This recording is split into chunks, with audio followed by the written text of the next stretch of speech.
All right, good evening and welcome to the Town of Proctor May 27th Select Board Meeting. If you'd all please join me for the Pledge of Allegiance. I pledge allegiance to the flag of the United States of America and to the republic for which it stands, one nation, under God, indivisible, with liberty and justice for all. Thank you. The first order of business is to review and approve the agenda. Motion to approve the agenda. Second. All those in favor? Aye. Aye. Any opposed? Motion passes unanimously. A motion would be in order to approve the May 12th meeting minutes. Motion to approve. Second. Any discussion? Hearing none. All those in favor? Aye. Any opposed? Motion passes unanimously. Open public comment. Is there anyone here wanting to speak to something not on the agenda? Okay. How about good stuff? Albert? The flags were put in the cemetery, and I don't know if it was Lisa and Ted that did it again this year, but if it was, Sawyer. and Sawyer, well, thank you. And the parade went off well this year, and our yard supplied hot dogs and chips and cookies to everyone in the town that came to the parade for free. So it wasn't a fundraiser, it was just a kind of a gesture of our yard that we put on the parade, so something that they did for everybody. So it had a really good turnout, Yeah. at least for the hot dogs.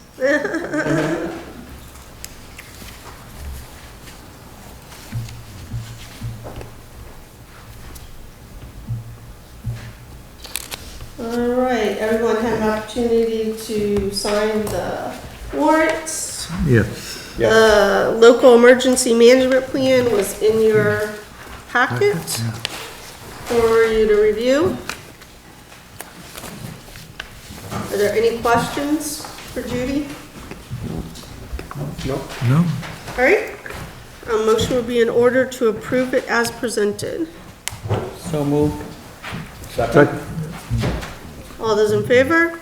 Aye. Aye. Motion passes unanimously. All right. The next two issues are carryovers from the prior meeting. The first is the parking update. So the chair of the board and myself met with the sheriff, and we discussed going forward with, whether or not we would change the ordinance. The parking issue up there is no parking legally on the roadway. Obviously sidewalks as well, but there are no sidewalks there. So he addressed it with the homeowner that is the one parking in that area, and he said that they would be moved. So I don't know if you know the status. He was also invited here to the meeting, but I don't see him, so. So as of today, there's just that trailer paniformer that is backed up away from that choke point. It seems he has moved the lot of his commercial equipment. Okay, okay, all right. And he said that the only way around it, would be if you did do, the town is so small, like when you referenced the one in Burlington with the construction vehicles, that just kind of, it kind of goes without saying that we don't like people with construction vehicles parking all over the sidewalk and everything. So if we did revisit the ordinance, it would just be if we do put no parking, but then that would mean no parking, nobody could park. So if you had like a gathering and something, then it would be kind of hard to police and say, well, it says no parking, you shouldn't be parking here at all. So he said he's going to keep an eye on it and keep up with it, and I will as well. And I have contacted him, so he's aware of that. Okay. And you should do the same for us also, if it becomes an issue again, to contact. Right. Okay? Okay. All I right. appreciate that. Thank you. Thank you. All right, the resolution that we addressed at the prior meeting, so what we're going to do this evening is everyone's going to have an opportunity to speak once outside, and then I'm going to bring it back to the table and we're going to discuss. So if you'd like to speak.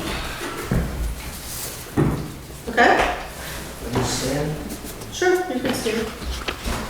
My name's Peter Franzoni. I'm the painter that took us and brought this to your doorstep. I'm not one of your constituents or a city resident or a town resident of Proctor. I'm hungry to thank the Selectboard for allowing me the opportunity to come speak, for considering me. Before I get started, I wanted to mention that I had the good fortune of watching a video of your last meeting. And I was much pleased by it. I saw a lot of people engaging, whether they agreed with my position on this or not, whether they agreed with the resolution or not. I saw your community engaging with each other, engaging well, even when the emotions were heated. It was very pleasing to see a lot of people making these types of gestures, and I disagree with you, but I'm not trying to intimidate you.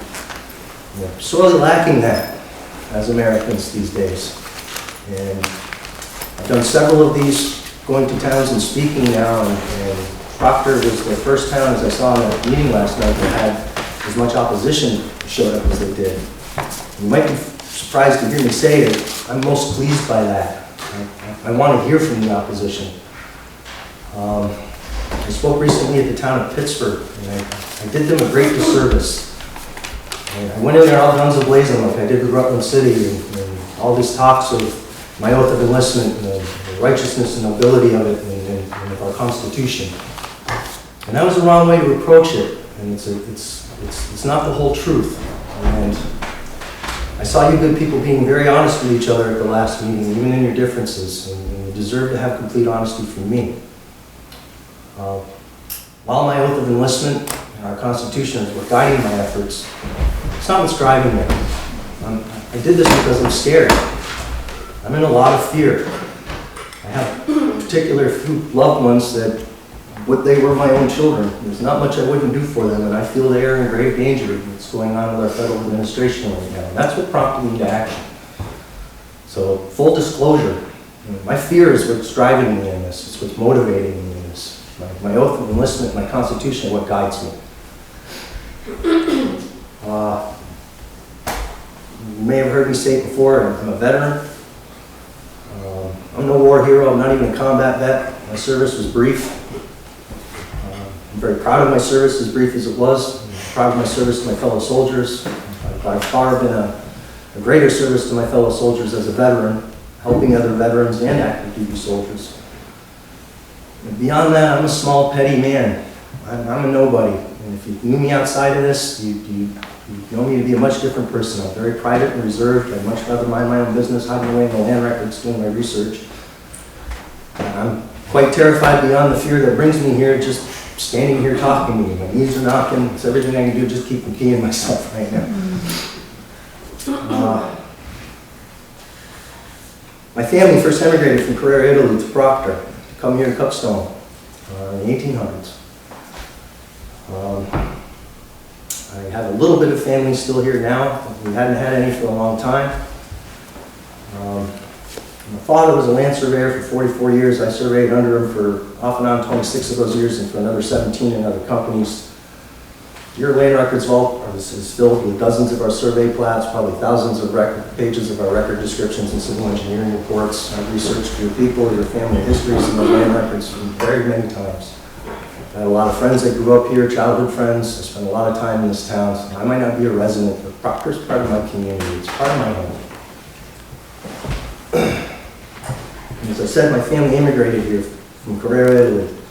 And to your point, Selectman, from last meeting, most of them came through Ellis Island. The right way, the legal way, the safe way. That's a very valid point.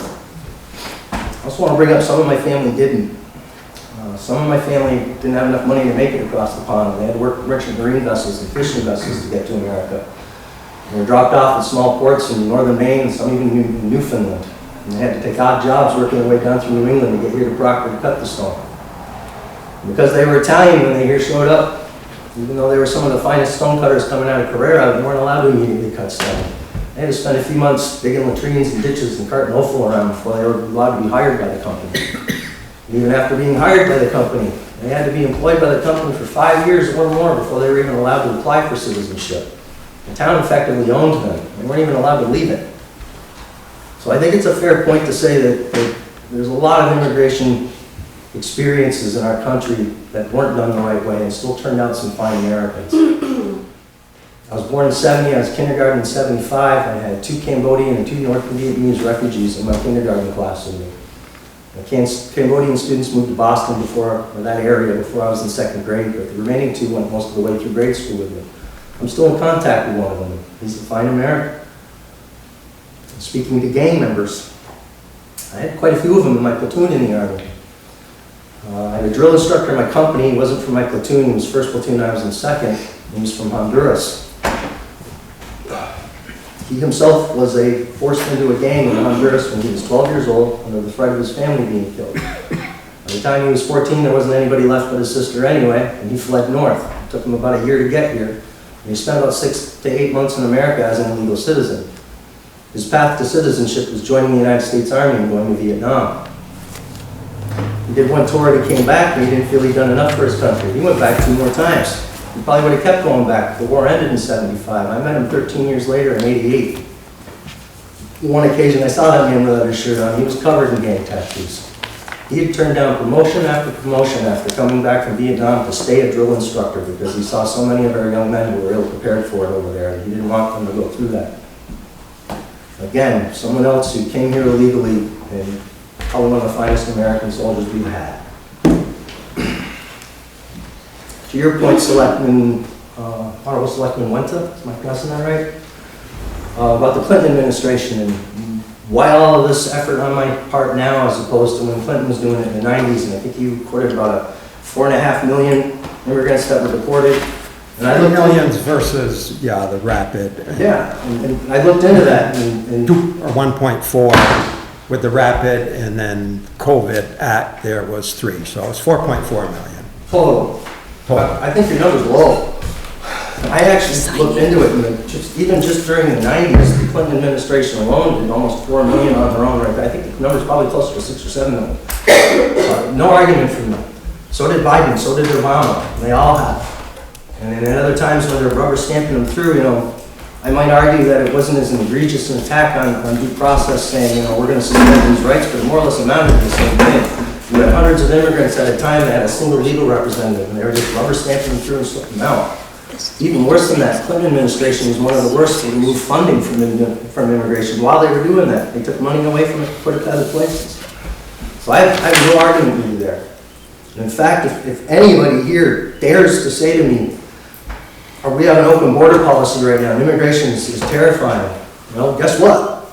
I agree with you, 100%. Immigration is out of control right now. It's terrifying. Let alone gang members and just regular illegals. I'm keep moving for the terrorists that's going to bring in a dirty bomb. It's absolutely terrifying. I was born in 70. I can remember a time when we didn't have to worry about immigration so much. We didn't think about it that much because it was huge, it was well-funded, it was bureaucratic and boring, but it was safe for everybody involved. And ever since I started voting in '88, I've seen one administration after another on both sides of that aisle rip away funding, rip away support, and attack it from every side. At the risk of making an assumption about your inquiry, I think the heart of the matter is really, well, Mr. Franzoni, you didn't make this much of an effort a few years ago when Mr. Biden did it. You didn't do it 20 years ago when Clinton did it. Why are you making this effort now? Because to those of us that support what the administration is doing, Mr. Franzoni, it looks like you're acting with perfidy. You're being nefarious. And to get right down to the core of it, we think you're an anti-Trumper and you're just trying to throw a monkey wrench into the works right now. So it speaks to partisanship. And that's a fair question. It's a necessary question.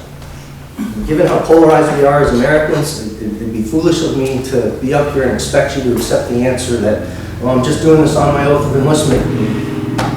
It'd be insulting to your intelligence. So I'm going to speak to partisanship. I'm going to propose you a query. And I think after you hear this question, you'll understand why I'm not nonpartisan, why I am nonpartisan, and why you should be too. The premise for the query. Out of all of our elected officials down in Washington, D.C. now, the ones we vote in, I'm not talking about appointments to Homeland Security, Department of Justice, or the FBI, but just our House of Representatives, our senators, and our president, the ones that we vote in. 99.9% of all of those people, from the lowest representative right up to our president, are within the top 5% of the wealthiest Americans in the United States. On top of them, you've got all the lobbyists whispering in their ear and bribing them. You got all those corporations and all those CEOs and shareholders. They're telling what the corporations to do. And you got the billionaires at the top that own them all. Out of all of those people I just named, from the billionaires, through all those CEOs, through all those shareholders, the corporations, the lobbyists, through our president, our senators, all the way down through the House of Representatives. How many of those people down there do you honestly believe give one flip about any of us in this room? About any of us as Americans in general anywhere in this country? 1%? Maybe? If? I've been voting for 37 years. I've voted Republican governor every time I voted, just like my father has. When I vote local and state, I tend to vote a mix, even if I don't agree with their policies. I see that guy that's trying to pull everybody to the middle and actually get something done. He's probably got my vote. Federal level, I flip-flopped. I voted for George Sr. the first 2 times, and then I voted for Clinton. I was disappointed by them all.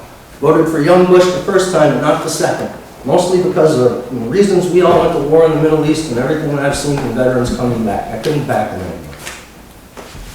I didn't vote for Hillary. I voted for Trump, the first one. I haven't voted for him since. And the main reason I have no faith in partisan or left or right is because every single election cycle since I've been voting, since 1988, every time there's some issue and one side or the other says, vote us in and we'll fix it. And we vote them in. And then they get down to DC and they serve their own interests anyway. And after a while we say, why didn't you fix this problem? And we get the same answer every time, whether it's a Democrat or Republican saying it to us. And we wanted to fix it, but the other side won't let us.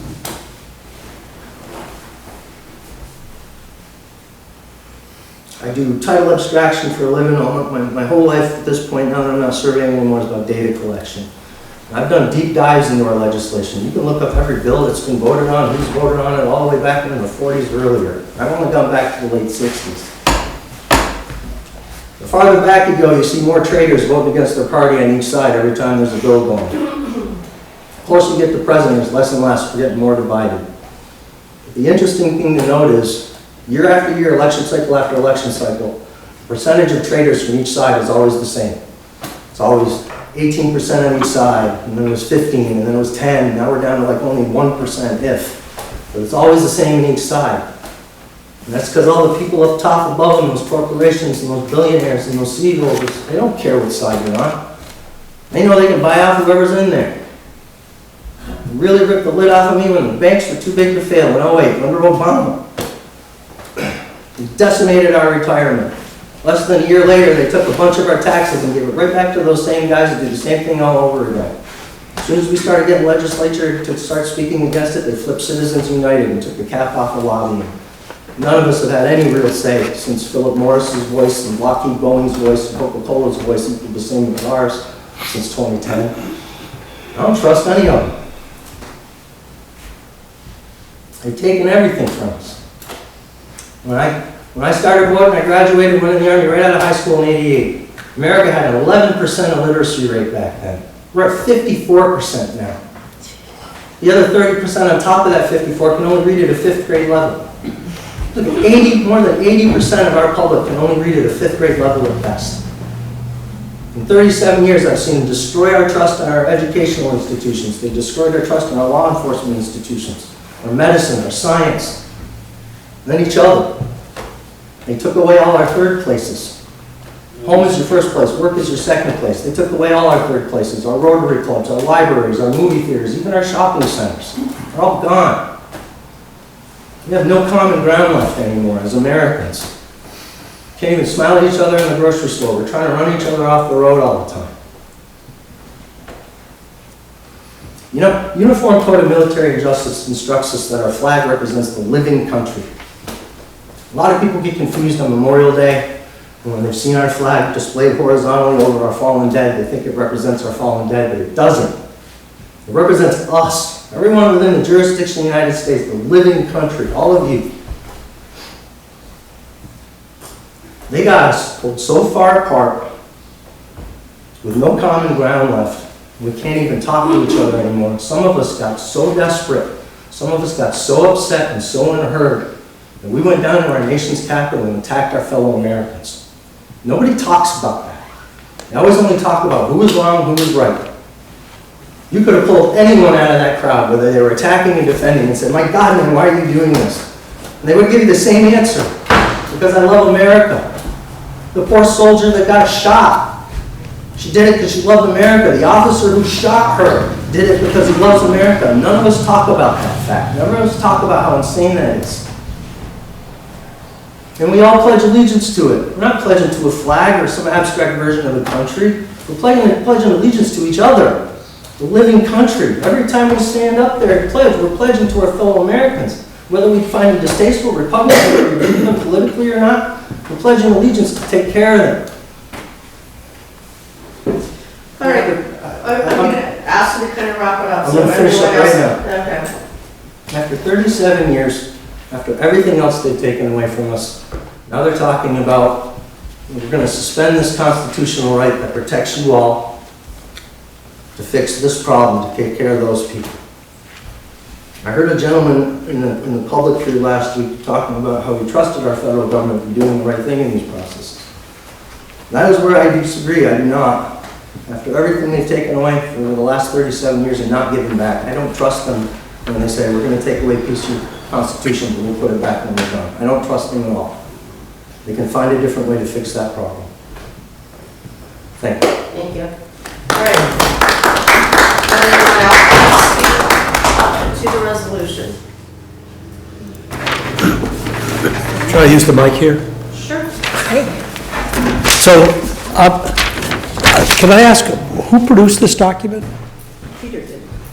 Okay, and I guess I read it and say, it's an opinion of the town, and it's not an ordinance, and if the people That's believe not the this... resolution. No, that's That's not the just a resolution. description of resolution that was Yeah, up there. that's after That's the not resolution. the one he, Well, I'm trying to address what a resolution is as opposed to an ordinance. Okay, and a resolution is an opinion, and it can be challenged or refuted or whatever, but it seems to me we shouldn't worry about an enforceability and all the other things that are listed here. It's an opinion of the town. Thank you. Carol? To the point of the resolution, this resolution is not about who these people are, how they got here, where they came from. The resolution is about the right of due process, period. Since we were last here, the Supreme Court ruled unanimously that the habeas corpus and the right of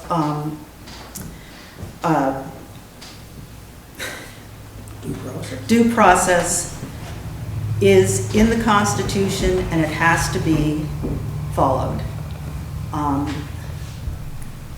top of that, I think it's very important that we, the people, stand behind that and say, yes, we expect due process for all. It's in our Constitution, it's in our state constitution, it's even with the state constitution, it just refers to all peoples. The federal sometimes gets a little bit more specific, but due process for all is part of the Constitution, and all this resolution is saying is that we will stand behind that. Mr. Tower? First of all, that was wonderful. Very heartfelt, very to the point. It was a great presentation, and I really appreciate it. One thing I want to say is we talk about fearful. We're fearful of what's going on in the world. Well, I'm fearful too. I'm fearful that 10 million people plus came into our country illegally, and we have no way of getting them out. And that's what worries me. I worry about, we'll see a head-on collision here on Route 3, and one of the persons was an illegal alien. How are we going to feel about, well, we support this, and ICE comes in and says we're going to take them away.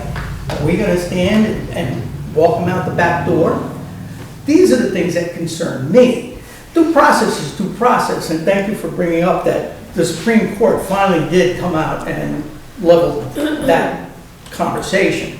But still, the fear, and what I see, and again, I don't think we should be breaking the law, but I see an individual in Trump who's trying to address that issue, that he's trying to figure out how in God's name are we going to get these 10 million plus people, I've heard the number as high as 20 million people, processed and go through the system so that they can become legal citizens. But in the meantime, the ones who are not here for the jobs and the employment, listen, I'm in the business sector. We need workers. Everybody needs workers.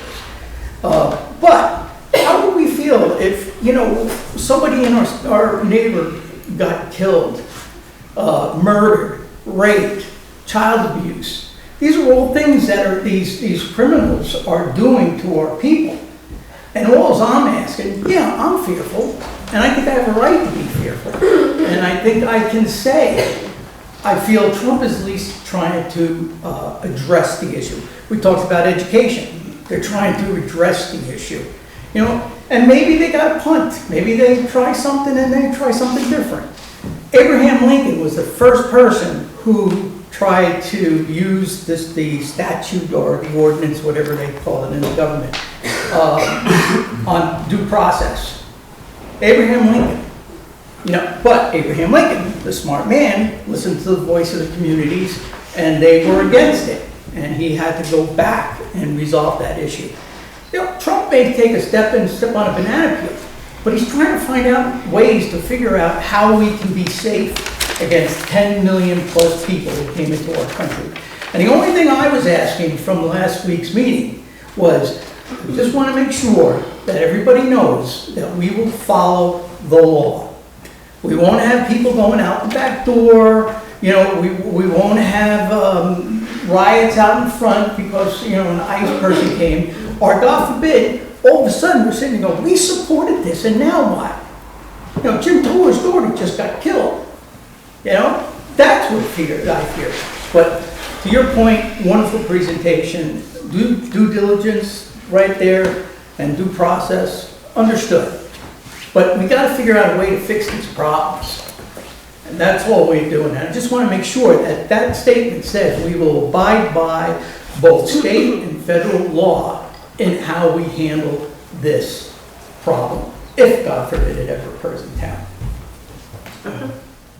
Kathy? Hi.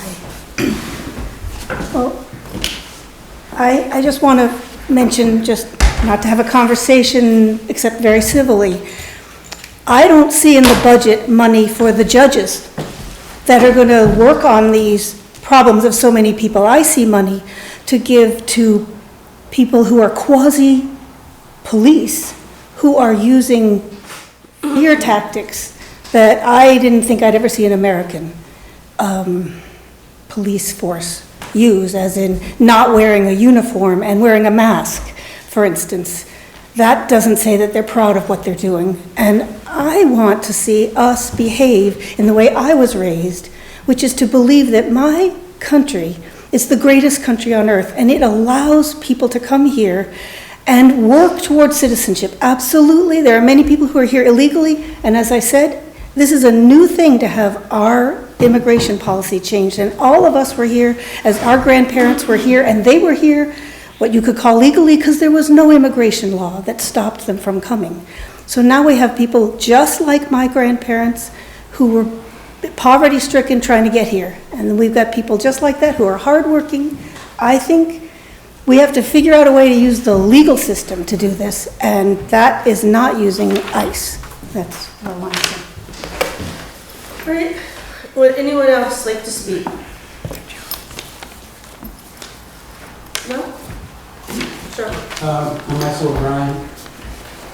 I just have a really simple question that all of us have to answer is, what happens to us if we lose due process? What will happen to us? It is such a fundamental part of who we are. If we lose that, for me personally, my family members that fought and died were for naught. That's what they fought and died for, is due process. And I think that's really what is driving a big part of this conversation.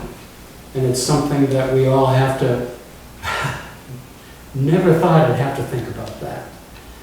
And democracy is something that we've gotten kind of a free ride in terms of it's kind of been self-perpetuating and it's been going for years. And there are times where we have to stand up, because democracy isn't just a free ride. It's something that everybody in the country has to support our Constitution and due process. And I'm begging people to be part of that process, to stand up for what makes us who we are.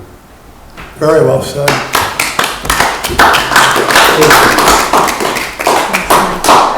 Is there anyone else that would like to speak? Mr. Alt? My name is Ray Alt, 51-year resident of Proctor.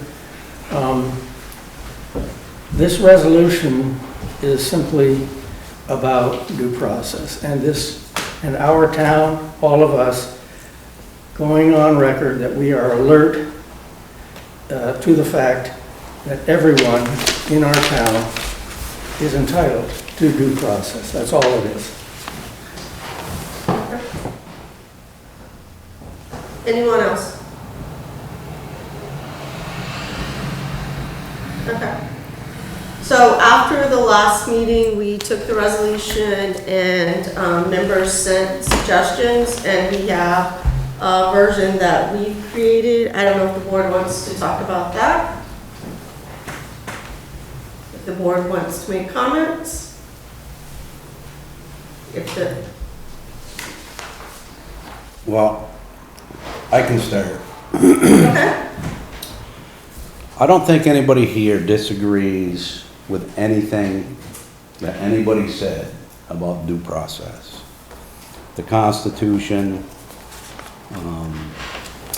and of course I'm not speaking for everybody, just myself. I understand what's going on, and it's, you know, it's not a good thing that we don't have control over.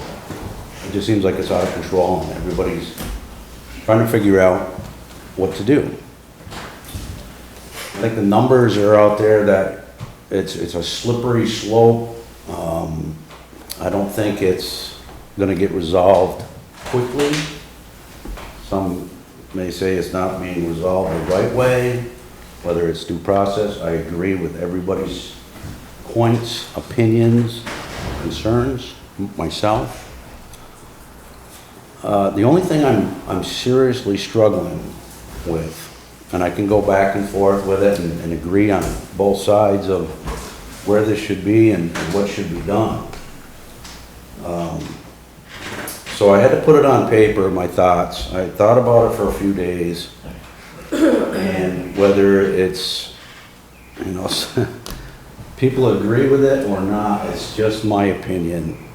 And whether the board agrees with me or not, that's up to them. Whether you guys agree with what I say, it's up to you or not. But this is what I had to put it on paper because I never remembered. And thinking about it, you always go back and reflect, you know, is there an easier way? Is there a better way?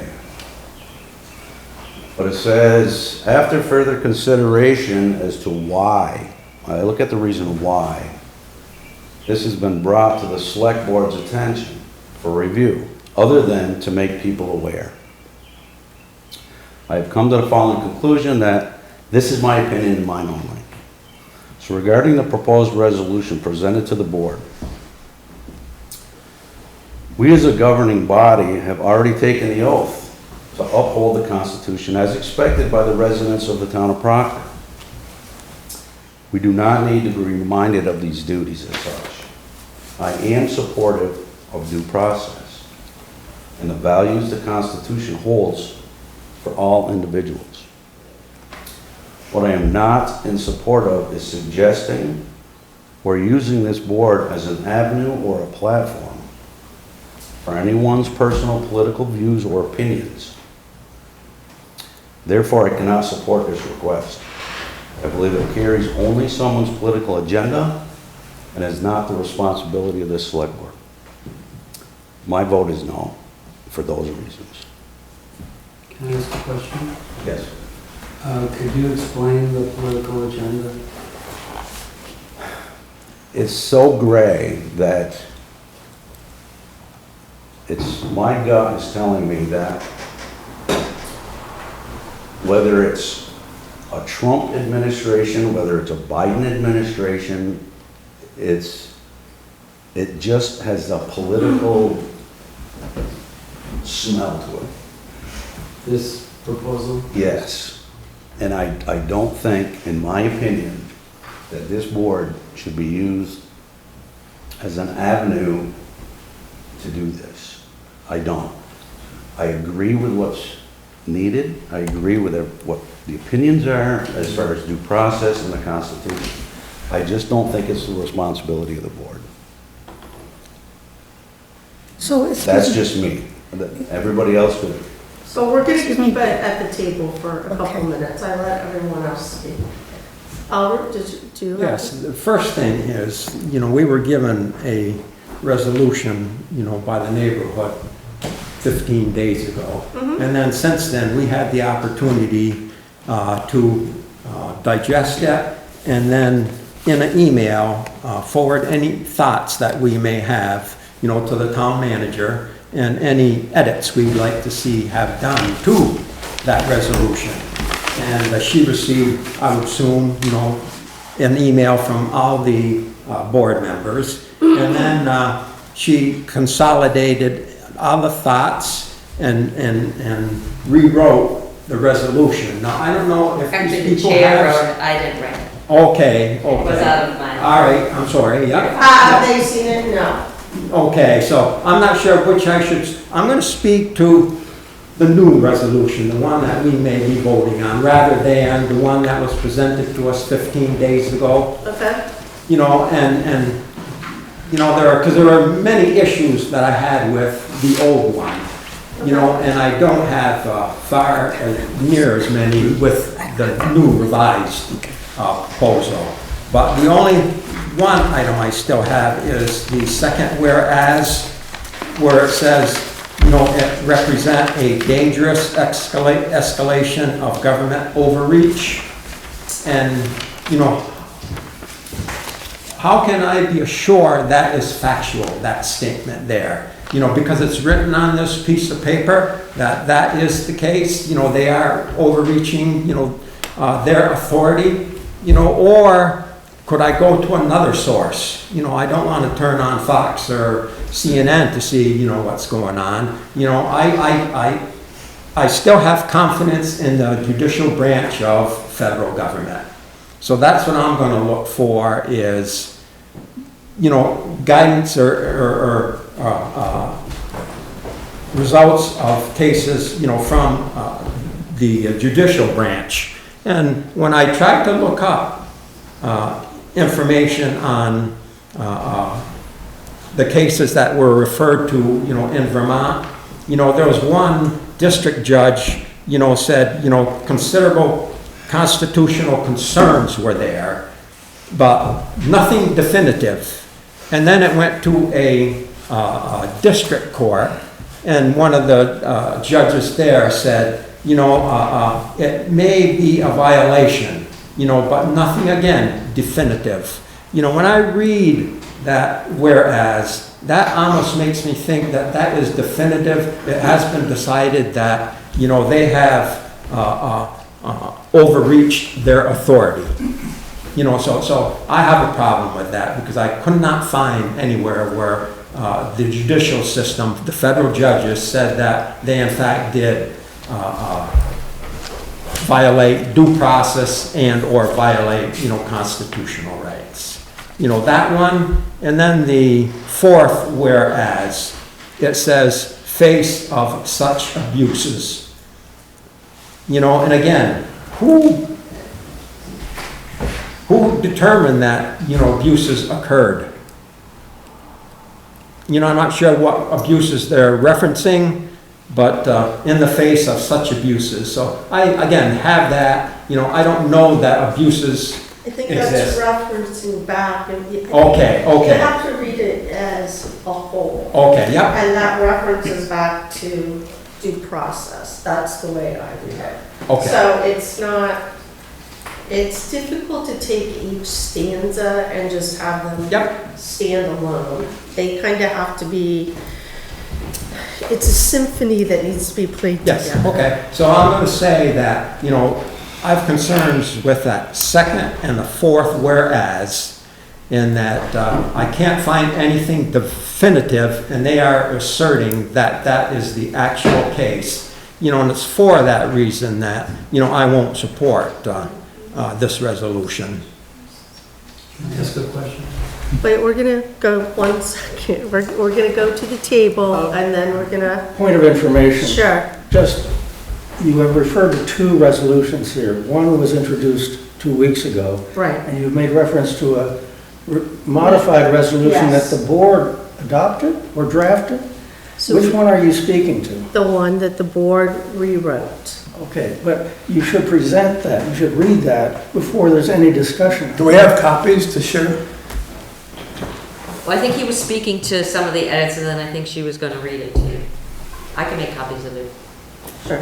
We'll take 5 minutes and. I just have a quick question for Mr. Wenta. It's not gonna be- No, I wrote on mine. Bruce, Sir, if you, Can she have yours because I wrote on mine? if those things that you No, just the back. have concerns about, and they totally get that. If those things were, you found out to be factual, would you still, how would you feel? I would change my opinion. Like I say, they're the driver. You know, I'm relying on the judicial system to give me Why guidance. should you vote on something when you don't really know what it is? Well, that's why I shouldn't. Why would you buy a car if you didn't test drive it? Yeah. So That's why why are we're this should having be the tabled? discussion. So, And I said that's why we're having the discussion. So can we just take a 10-minute recess while she goes to? Without getting my permission, I'm just a guest. I'm talking to Peg TV. Everyone has a copy, but we're still gonna stay at the table right now. So Linda, do you have anything? I question, and it's just because I guess I don't have enough knowledge about it, but say we pass this resolution, I've heard that other towns aren't passing it. Is this in other states too? I mean, what impact is this gonna have? I can speak to that. So far, 12 other municipalities have passed the resolution since Rutland. Could you stand up? 12 other municipalities. In Vermont? Yep. And how many are there all total? 250 plus. I sent out requests to about 254, basically every place that had an elected governing body. Like some of the villages and boroughs are incorporated in other towns, so they don't have their own bodies. But about 254, I think, total submissions. Of those, 12 have currently passed the resolution for themselves. Currently standing at about 40 other municipalities that have at least indicated they're considering it. Beyond that, I'm not sure. A lot of my requests might have went straight to spam. That's what I've been doing these weeks, for calling up the towns that I haven't heard from to see if we can got the submission. I'm also gonna, I want to say this, and it's probably going to be a surprise to everybody here, but you good people have been so honest with each other and good discussions, and I'd be remiss not to bring this up. I'm going to tell you why you shouldn't sign it, why you shouldn't pass it. Because the risks are real. You might have your federal funding revoked or denied. There's retribution for doing this. You're basically poking the federal government. You're sticking your butts way out in the wind. The executive order that our president passed on April 28th actually specifies using Homeland Security to enforce the orders if they're not followed by the town. We've been talking about electing local and state officials that don't comply. So So you're putting yourselves at risk, and it's a very big risk, it's a very real risk. Town of Jericho passed it. They had a $2.8 million library grant that they are desperately waiting on. And that was probably the bulk of their discussion when I went up there was about, boy, we're really putting ourselves at risk here.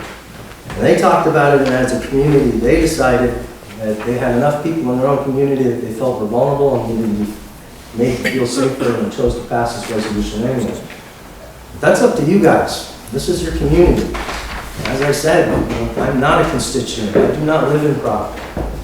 I'm just trying to get as much knowledge for myself to decide on how I feel about it. I mean, if our Constitution takes care of this for due process, assures due process, then what is this going to do from our town in Proctor, Vermont, where... This is simply an affirmation. It's a paper tiger. It doesn't have any teeth. It doesn't compel you to do anything than what you're already doing. You're exactly correct. It doesn't compel you to do anything more than to already uphold the Constitution. Right. All that affirmation is saying is, we see some things that are going on that look like they might be violating our constitutional protections that threaten us all. We've noticed it. We don't approve. This is where we draw the line in the sand. You have to find another way to fix this problem. That's all it's saying. It doesn't legally compel you to do anything. It's simply a statement for your community saying, hey, we see what's going on, we hear your concerns, and we're just reaffirming that we're going to uphold due process and our constitutional I think rights. everybody in the room agrees for due process, but I don't see where a town this size is gonna have any impact on it if push comes to shove with the government as far as... Maybe not one town by itself, but 250 towns standing together certainly will. How about, are there other states that are doing it? I do not know yet. I do not know yet. There have been other states that didn't bother going through towns. They had their own state legislature and the governors making statements to this effect, Maine being one of them. Okay, thank you. Bruce? Yeah, I think this is one of the most, that I've spent the most time trying to come up with in understanding the whole thing. I've read the state constitution, I think I've read that 2 or 3 times, and the Constitution, U.S. Constitution, and, you know, every time that I've gotten elected, I've taken the time to reread it before I came into the office to sign my name, which is required, and I've talked to I've talked to at least 30 different people, and there's a lot of what I ended up hearing was a lot of the items that have been brought up tonight, and a little bit of what, you know, Albert said, and everybody said here, that, you know, they've spent a lot of time doing this, and, you know, I spent a long time over these years that I've been on the board, and this is one of the hardest things that I've read and reread, and I think everything really is covered in those 2 documents. You know, I made sure I read them completely. Andy Moss mentioned spots in both, and I don't think I can honestly make the decision for everyone in Proctor. I did get a lot of, I've got people that are on both sides of the teeter-totter, so to speak, and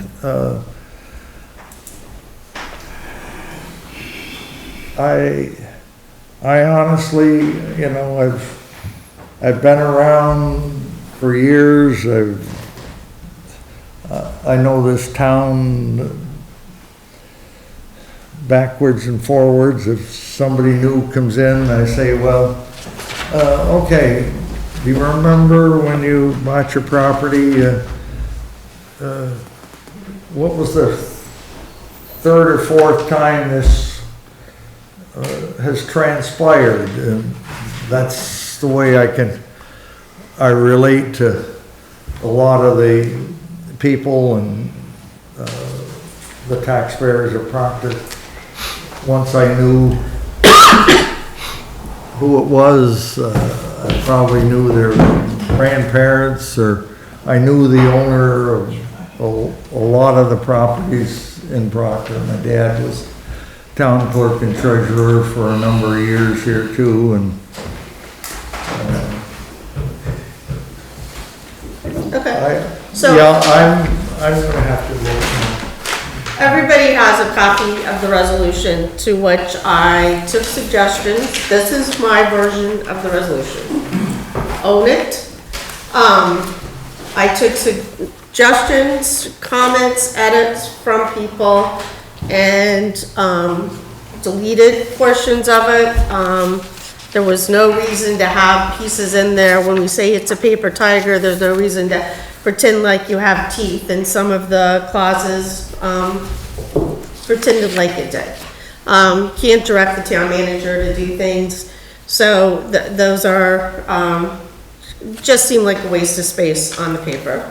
So I have read through this. I have shared this with family members that I have in other states and had that read over it.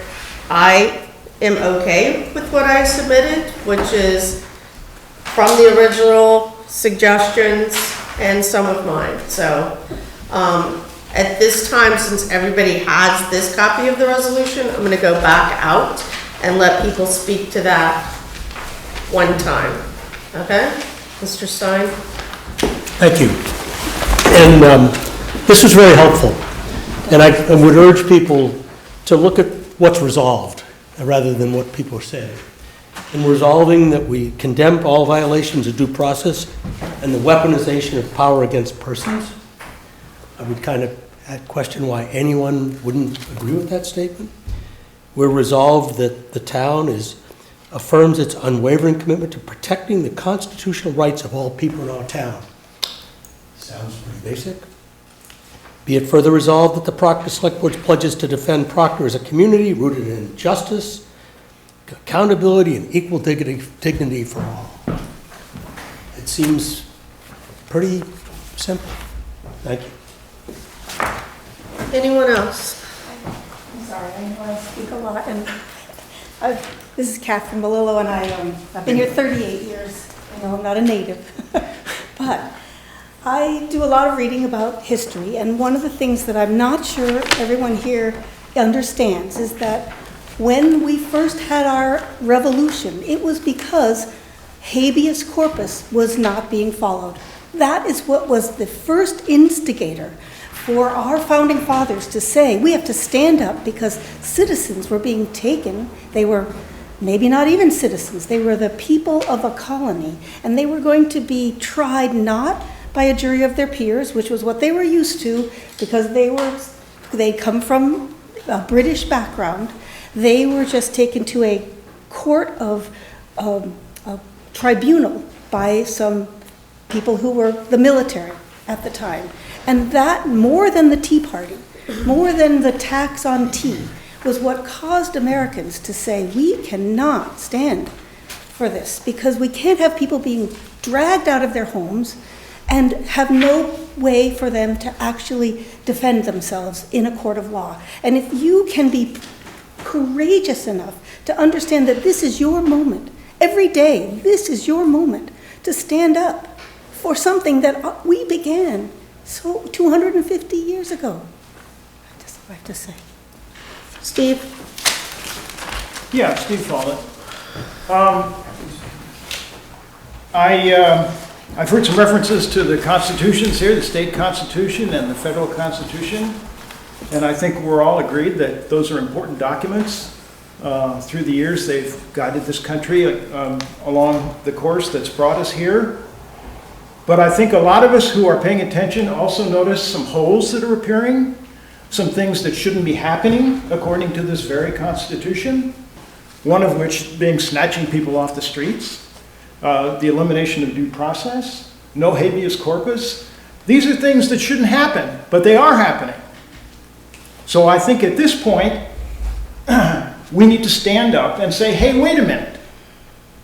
As a community, as individuals, as states, and as a nation, we have to stand up and say, wait a minute. Something's happening here that shouldn't be happening. Rights are being abused. Laws are being broken. What's our recourse? Where do we go? The court doesn't seem to want to support us, except in certain cases. When Citizens United was decided, I said, there we go. The Supreme Court is gone. We can't rely on the Supreme Court. They've essentially turned our government over to the people with the most money. Okay, that's what Citizens United is all about. So we need to stand up for ourselves. We need to say that this is not right. We can't keep doing this. We can't keep poking these holes in the Constitution and expect the ship of state to stay afloat. Right? And that's what this is. That's the people of Proctor, as a town, standing up and saying, wait a minute, we don't agree with this. We want to see the rule of law upheld. We don't want to have to walk in fear in our streets. And by the way, we have much less to fear from illegal immigrants than we do from the general population. They violate the laws at a much lower rate than the average population. So your chances of getting murdered by an illegal immigrant are very, very slim. Let's not throw that red herring out there and call that an argument. That's not an argument. Okay, that's a misuse of statistics. All right, that's as much as I want to say. Thank you. Good job. Thank you. Go ahead. In Boston, during our early days, John Adams defended a British soldier who fired in Boston on innocent bystanders. And John Adams defended that British officer in court to the scorn of the community, the scorn of his family. All the people that knew and loved him scorned him for protecting the British soldier's rights to due process. He did that, and he said, we are a country of laws. We are not a country of people. And that means we need to stand up to defend the laws of our country, and when they're broken, as is happening very quickly in a way that is not always evident, is that judges have been ruling time and time and time again. Federal judges, not just Vermont. We have to look outside of Vermont. Vermont's absolutely relevant. But if it's happening elsewhere, we need to stand up for our Constitution. So my name is Julie Tatro. Lisa, let me first of all thank you. I think you run a great meeting, and this is very well done, so thank you. I haven't lived in Tinmouth for my whole life, but I've lived in Vermont for my whole life. I have voted on banning casino gambling. Vermont quite famously declared war on Germany when they attacked Poland. I have been in town meetings where presidents were impeached. Things happen in Vermont because the constituency gets together and says, this is important to us. It doesn't matter if it's binding. It doesn't matter if it's already in the Constitution. It's important to us to say as Vermonters, we have a right to declare that our stance on this is important. And so that's what I had to say. Okay. Any more conversations from the table about the revised resolution? Are there things in there that if we changed it would make you feel better?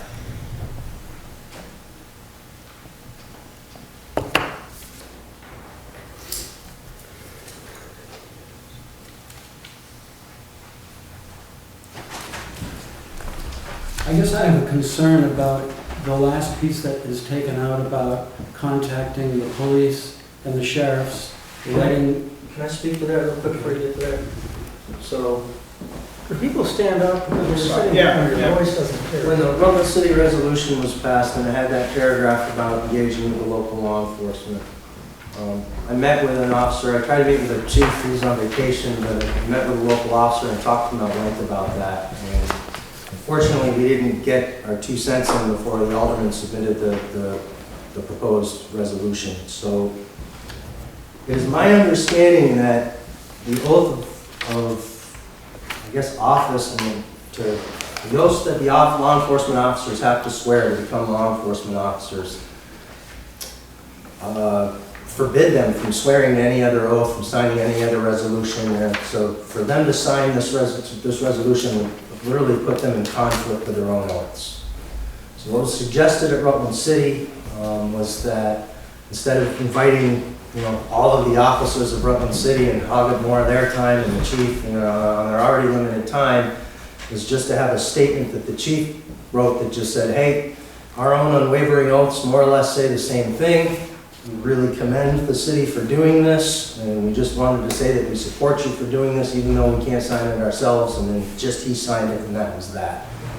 So that's my feeling on it. I think this is more about community talking to each other and together and finding common ground. And real quickly, to your point, Honorable Selectman, about not being the sand in your sandbox. Why is this the purveyance of the board? Why did I bring it to all of the boards? Well, I didn't start there. I started by trying to contact our president, my commander-in-chief. I followed my chain of command, like a good soldier will. How'd that go? Never heard from him. I never heard back from I contacted our senators and our representative, and even though they've been saying stuff to them, I never heard back from them, nor my state representatives, nor my governor. Even your state representatives? Nobody heard me until I went to my alderman. And, there's the real need of this. Even if you decide not to pass the resolution, I really want to commend you all and thank you all, especially those of you that are in opposition to what I'm doing. You're the one who I want to hear from the most. I'm scared. I want someone to come up to me and say, Franzoni, you're a fool. You don't need to worry about this anymore. Everything's good. It's safe. If I heard any solid evidence like that today, I'd stop right here with this town. If I knew I could go home and not have to worry about my loved ones and not have to worry about this, I would shut the hell up. I would be more than happy to. So I didn't bring this here to screw with you guys to make your lives harder and you put this responsibility at your feet. But it's at all of our feet as Americans. Right now it is. This is being questioned and it's something that threatens us all. And I'm scared enough that I felt my community should be made aware of it. Thank you. I just want to speak to one thing that I find interesting, that the resolution has come here, people have come back here to somewhat, I feel, school us, and I hope that you have been as diligent with your 2 Rutland County senators, who are 2 of 12, one that resides in this community, that both voted against due process in Montpelier. Because quite frankly, I haven't heard a lot of outrage about that. They have. You want to read a text chain? So nothing publicly, nothing like this, which has happened at multiple communities. So I'm just putting that out there as my 2 cents, right? Ray, I'd like to address some legitimate questions that I heard at the last meeting. Bruce raised one, and I think Albert did, and that had to do with the practicality of providing due process to tens of thousands, if not millions, of people. I would just remind you that the constitutions, federal and state, don't say everyone has the right to due process if you can afford it. It says you have the right to that due process. So the government, local, state, and federal, has the obligation to provide that, whatever the cost. My name is Genevieve DeShato. To your point, I think people for any ground roots movement are trying to get local support first. I'd love to go talk more to my state senator. He's less approachable than all of you are. People are here today because we're local. You're our community. We reach to you for support and guidance. Well, Please be those representatives for us. my point is, one of those senators lives down the street from you. I understand. So. All right, any other comments about the revised resolution from the board? Are there? I'm going to make a motion to approve the revised resolution. Is there a second? Wow.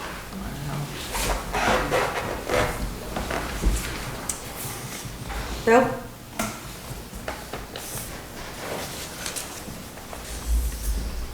Okay, then my motion dies. So democracy dies. Thank you very much. No recorded vote. When I Thanks. joined the Vermont Air Guard, wait a minute, I had to sign this thing, and I've You been in didn't the answer state, my question. Vermont State Guard What for impact it has 20 on plus the years. What impact does anything to that flag have? Okay. You're not willing to vote. That's That was the same level. No. By 10 million people. What are we gonna do about that? I heard there was a million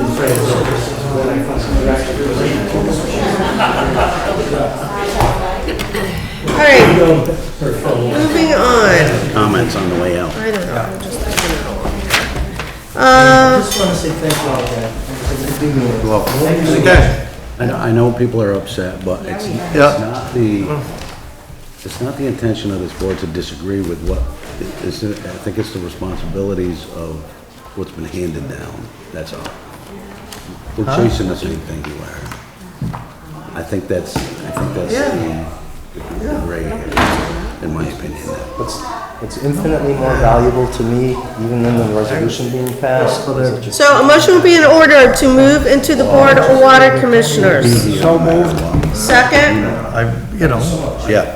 I had to swear Second. every time I'm sorry, Lisa, could you say that again? and I did when I joined the Air Guard. second would be so we can move into water. Thank you. Is there anything for water? No, we'll have an update, the end of this month, we'll have an update on the delinquency list, and I've informed the guys, so they're gonna start looking for shut-offs, just in case, so. We still got a few that can't locate, Yeah. I'm sure. Yeah. Have we had more come in and pay? Some have, yeah, sprinkled in, yeah. Okay, so they are coming in then. And then, Thanks for your efforts. so next week will be in June. Yes. Next meeting, not next week.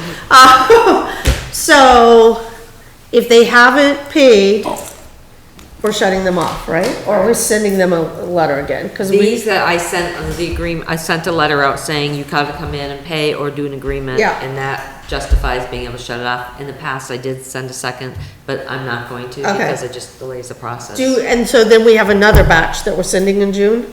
Or we've sent everybody? No, I haven't sent new letters out yet, because I'm working on these right now. Okay. We'll send a new batch out once this last list, Okay. all the ones that we sent letters, Yeah. get to Public Works. I knew that Then was the other letters will go out to you. Okay, all right. All right, motion will be in order to leave the Board of Water Commissioners and enter the Board of Sewage. So moved. Second. All those in favor? Aye. Okay, you had the report for sludge in your packet, Yes. so do you want to just kind of walk us through that, or? So the engineering firm opened all the bids, and these are the bids that we got, and he summarized it all. Basically, the one that came in as the lowest bid, obviously, was P&H. Yeah. Sunnyside. But the engineers wanted me to note that even though Why is there such a huge discrepancy of them? I think what it is because a lot of them do the cost up front for the fixed cost, so they heavy load it there, and then, like, the second one. Yeah. heavy loaded on the front end with fixed cost, lower for removal. Gotcha. So basically, his email the short takeaway is the town should go with the second lowest bid. Which Okay? is? Which is the Here. second one. Oh, GFL? Sinagro. Oh. Sinagro. Oh. They have a better opportunity to fit the project in this year. They appear to be cheaper on a per ton basis. So the town measured about 1,000 dry tons of sludge in 2023 and measured 600 dry tons in 2024. If our 600 ton estimate is just a bit low, then the first proposal from Senesac will offer the best rate. However, if they go and do sludge testing and there's more sludge, then the second proposal is much better because it's half the price for the removal of the Yeah. sludge. So it's a crapshoot, right, literally. And I mean, I guess the only advantage is that it's not like you're talking $1 million difference. Well, you know? here's the other question, when he says the second one has a better opportunity to fit it in, what does that mean? It The means they first can one do it. is booked out, they think too much? They're estimated at least 60 days out, the other one's probably Yeah. 42 to 51. Okay. So they could do it sooner and we could get it in this, Yeah. Now, the this other is one was Shana- August, September. yeah, This is yeah, Sinagro? That's what, yeah, the second one. Yeah, I had a couple of comments and questions, of course, and it won't matter, but with Senesac, Cinesac? P&H? Yeah. They just had, looking through it, just a lot of unanswered questions, I think, that were, unless they were already addressed. Like it says, does not include transportation, there was, I Yeah, highlighted up a whole bunch of stuff that said it wasn't Yeah. included, it would be, it's extra fees. Right. Yeah. We can provide service if you need it or want it, it just was all, it seemed to be all over the place. Yeah. Yeah, I didn't understand, and there was a $40,000 difference between the two, but this could be $400,000 worth of stuff Right. that, yeah, extras. that we don't know, it's not listed. Yeah. Albert?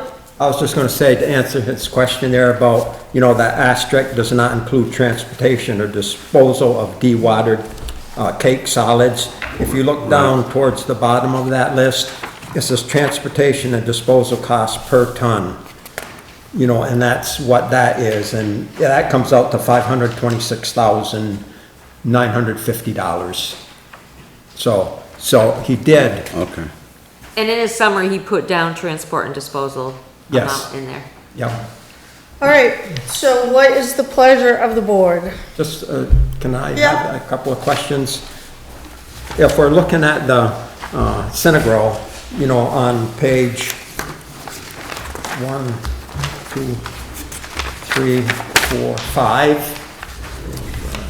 on the bottom of the page is typical industry standards deem a 4 to 6 foot average sludge blanket.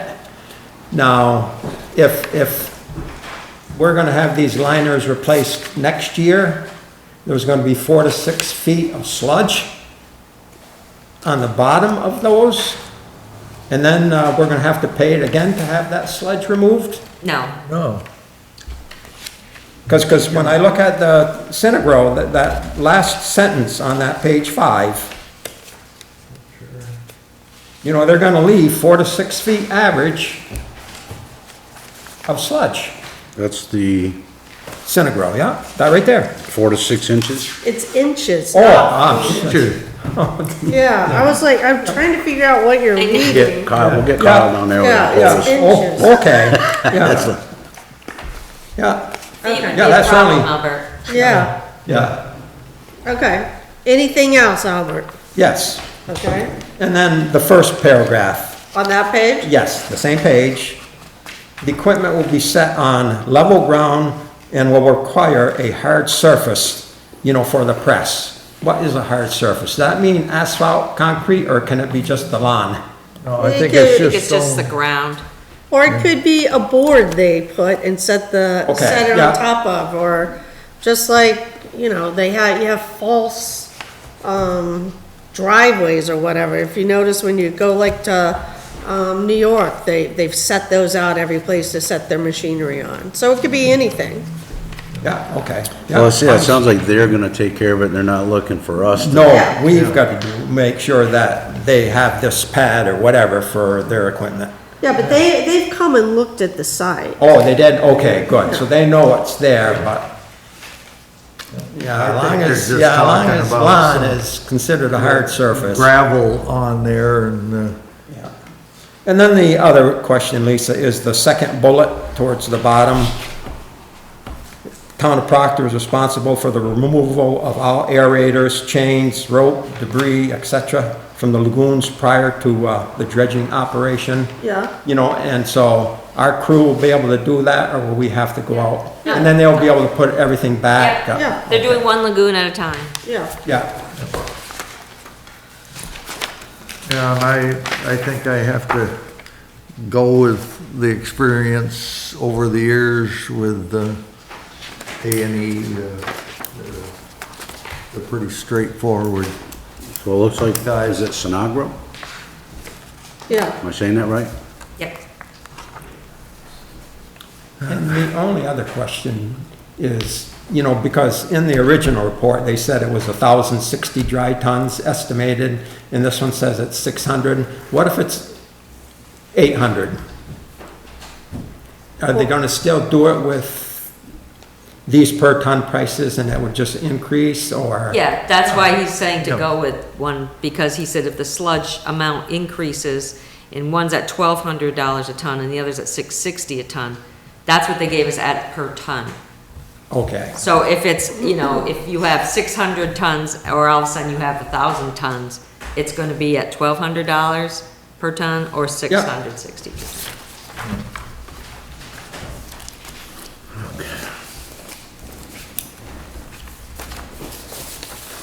Any other questions? A motion will be in order to award and sign the contract to Synagro. So moved. Second? Any further discussion? All those in favor? Aye. Any opposed? Motion passes unanimously. All right. Anything else for a Board of Sewer Commissioners? All right, yeah. Maybe I should have brought it up in the water, Lisa, was, ahead. you know how every year when it comes time to do the billing for water and sewer, we're looking at the verbiage in the ordinance, and Yeah. I don't know if we should try and figure, looking at that ordinance. The rates, you mean? Yeah, the rates. Yeah, it's just, you're a little close now. You've got a month before I bills go know. out, so. I think it's a good thing to take on. I don't think it's gonna be fixed before bills go out.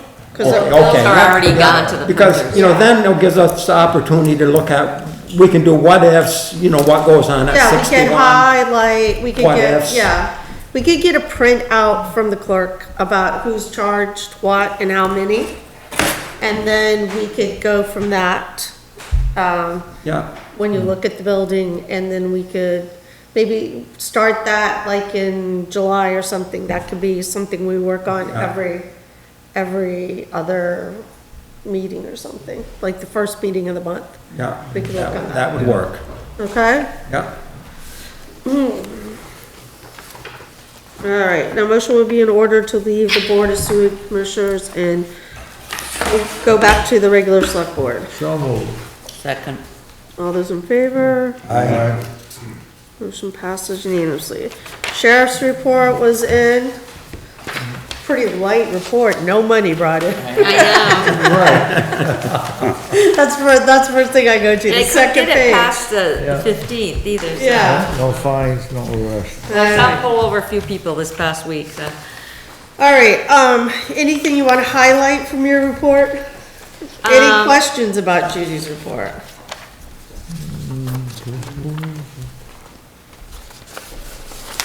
Nice to get that help at Beaver Pond from Rutland Rotary. Yep, Yep. we've been having homeless stay, sleep there too now, people in cars, so contact the sheriff. He asked somebody to move the other night. It was after 11, I think. He got them out of there. That coach is still down at Beaver Pond, or by Gorham Bridge. Gorham Bridge. The only way to get rid of it is if our guys go get it. Yeah. Yeah, And that's, and we'll have to do that. It just sets a terrible precedent because then people just continue to Yeah. dump. do stuff, but So you had quotes on the paving on Pat Street? No, that's, we're having the hardest time getting anybody over there. Will looked at it, gave me a, well, I don't wanna say it because he gave me a quote. We don't have any other quotes yet, so I don't wanna say it out loud. He gave me a quote that was very high, and then he said, well, I can't get to it for quite a while. And I said, I need to get other quotes. I said, if the price is that high, I'm getting other quotes. So I reached out to 2 others. One has not called me back. The other one called me tonight. I have a voicemail, so I gotta call him in the morning. and the first one, you said they couldn't do it. Yeah, the first one, yeah, so this is the 4th one. So the first one said, he went and looked at it, and then he said, I can't get to it. I don't have the manpower. Okay, And our guys have to keep going back and refilling it, right. so, So it's not for lack of trying, it's just for not being able to yeah, have I mean, people just don't return calls, or they just don't, it's also high season for paving, so a little Yeah. putt job probably Yeah. doesn't interest them at all. Yeah. Right. See If they that- were paving in town, it would be different. right, You see that Fuller out of, I think they were Clarendon or something.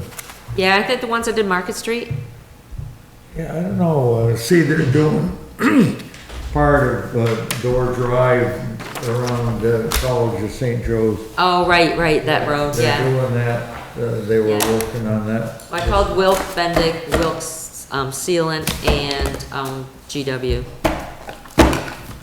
So what did you say, Fuller, and then there's, Springfield. Didn't we use them before? I can't remember if it was Fuller or Springfield. Well, we This used one we Springfield on- when we did South Street. That's who got the bid that time. So, Yeah. but I mean, I don't know if they're gonna come up and do something, so. Right, well, I'll call Wilk Sealant tomorrow. Okay. He called me, so. Yeah. All right, any other old or new business? Motion would be in order to adjourn at 7:25. Motion to adjourn. So moved. Second. We are adjourned.